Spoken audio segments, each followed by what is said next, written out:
Guys, you see this life.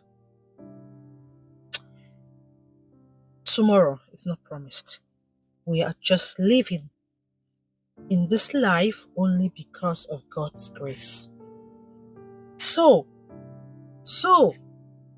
if your intention is to hurt someone, or you have been doing that directly or indirectly, mend your ways. Nobody knows now.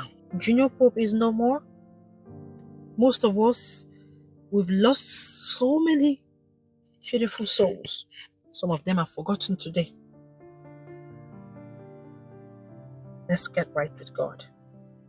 Let us allow the soul of Junior Pope to rest, and also the rest of other 4 crew members that passed on due to the